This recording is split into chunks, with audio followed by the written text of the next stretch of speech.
Hi guys! Good day and welcome back to our YouTube channel, Marjan's Garden. So ngayon guys ay iriripat ko itong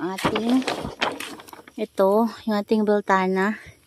Yan kasi nakabili ako ng pot.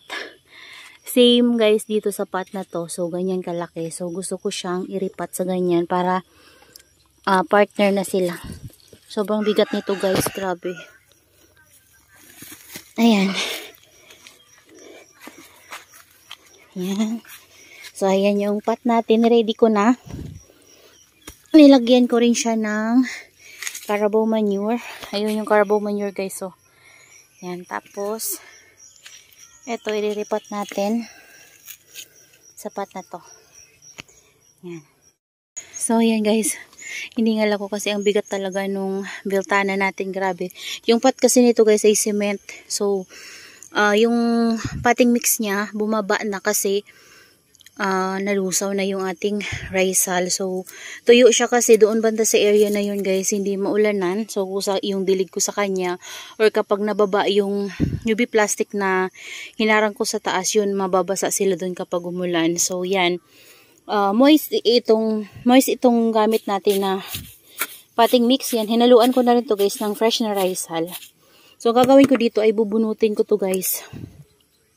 Mabait naman itong ating beltana, kaya kahit na bunutin natin yan guys ay okay lang.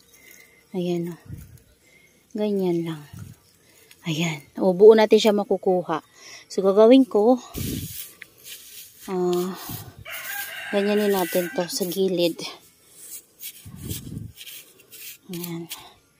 Kasi buo natin siya makukuha. Ayan, ito. O. Mag-isa lang kasi ako guys. Ayan. Sariling sikap na lang yung pagkuha. Ayan, dahan-dahan. Ay! Parang bibigay. Basa pala to guys sa ilalim. Pero okay lang naman i-ripat siya kahit nabasa yung ilalim niya guys. So, hindi naman yan mapapano. Mabait itong ating beltana. Tanggalin natin yung mga dry leaves sa ilalim. Napakarami. Yan, kasi neglected na to guys doon sa area na yun. Hindi ko nga to guys nadidiligan eh. Bibihira. Ayan. Kaya medyo namamayat itong ibang babies na mga cuttings natin. Yan, mga cuttings kasi to guys lahat.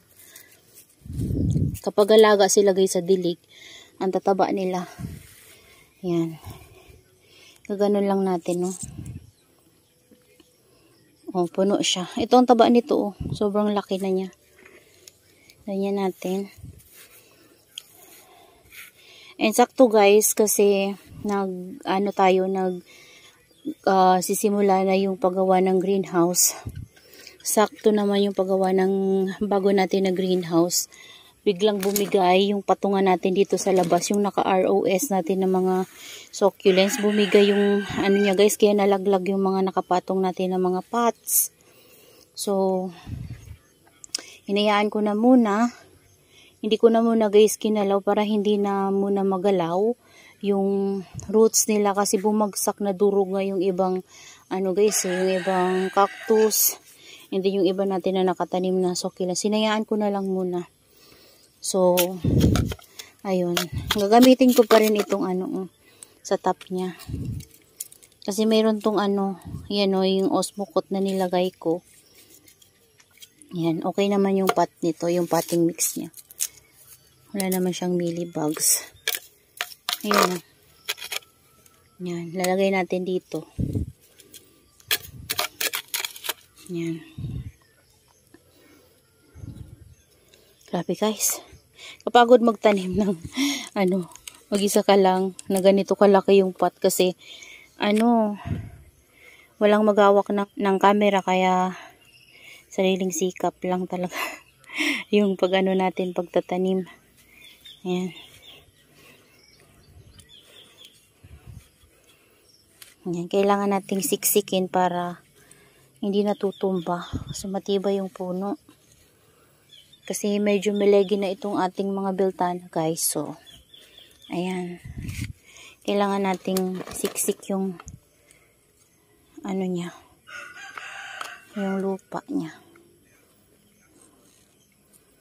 Yan. Sa nagtatanong, sasabihin ko ulit guys, yung mga nagtatanong sa atin kung ano yung gamit na potting mix. Kasi meron pa rin ako mga nababasa na nagtatanong sa atin kung ano yung gamit natin na potting mix. Yan. So sa mga bago natin na viewers, gamit ko po ay rice hull na fresh.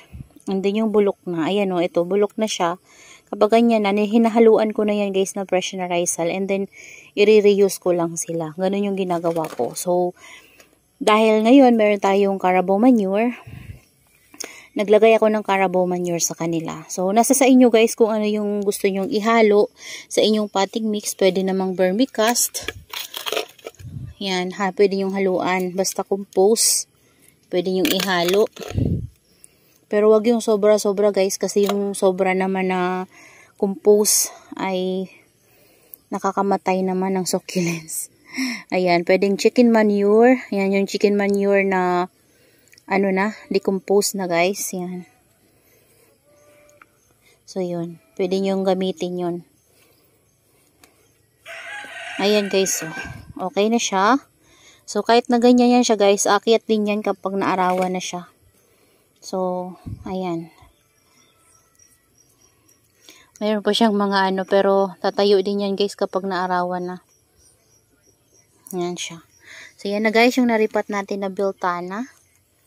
Ayan, yung pot niya dati, ayun. Yung carabao manure natin. Ang next ko guys na iriripat dun ay yung ating Pred Ives.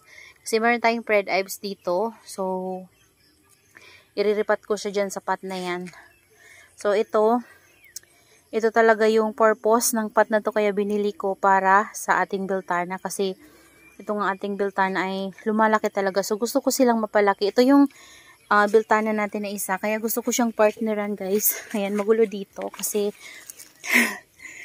hindi pa tayo nakapag-ayos dito. Di tayo naglilinis, guys. Kasi ngayon, talagang naantay ko na maayos na yung panibago natin na greenhouse para hindi na tayo paano-ano, guys. So, isang rearrange na lang ako. So, pag dinala natin doon, i-rearrange na natin. So, ngayon, hindi ko na muna ito gagalawin. Hindi ko na sila i-rearrange kasi ililipat ko din naman sila, guys. Ayan, ito yung biltana natin. Ayan. Sobrang laki na nila, guys. So, nung nilipat ko sila dito, mas lumaki sila. At, sobrang dami na talaga. Ayan, o. Ay, nabunot na yung isa. Abante natin to para makita nyo ng maayos. Ito, nabunot na. May nagano na naman dito kasi guys, napalaka. Inano niya, binutas niya yung potting mix natin kasi doon siya nanirahan sa ano natin, potting mix. Ayan o.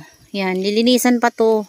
Dami niyang ano sa ilalim mo. Kailangan tatanggalan natin yan kasi yan yung tinitirhan ng mga mealybugs, guys. Favorite nila yan. Tirahan yung mga ganyan na mealybugs. Kaso napakahirap na kasi guys kunin ng mga dry leaves, lalo na't ganyan siksikan sila. Ayan o. Ayan yung biltana natin guys. So, hindi ko lang alam kung bakit nagkaroon ng ganyan itong napakalaki sa gitna. Kasi itong dito banda, hindi ko alam kung bakit nagkaroon siya ng ganyan. Pero sobrang laki niyan guys oh. At ang laki ng pot na niya no. Ang laki ng pot niya. Same dito sa ating Purple Delight. Napakalaki ng pot. Yan, madungis na nga. Ayan, no. Yan, sobrang laki. And madungis sila. So, lilinisan ko na lang to kapag nilipat na natin dun sa bago natin na greenhouse. Lalagyan ko sila ng panibagong patungan doon. Yan, sobrang kapal. So, yun lang guys. Yung niripat natin na biltana ay ilalagay muna natin dito sa loob ng ating greenhouse para hindi siya guys maulanan. So, bukas kapag uminit, mainitan siya dito.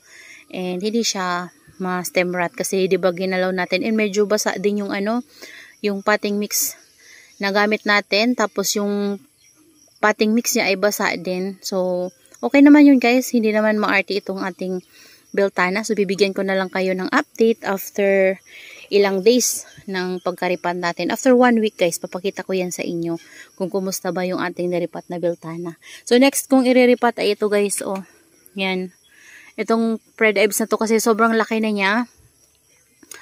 Ayan. And para gumaan din yung pot niya kasi sobrang bigat din ng pot na yan guys. Kasi cement yan. So, yan yung next na iriripat natin. So that's all for today's video, guys, and I hope you enjoy watching, and see you on my next vlog. Happy gardening, everyone. Bye bye.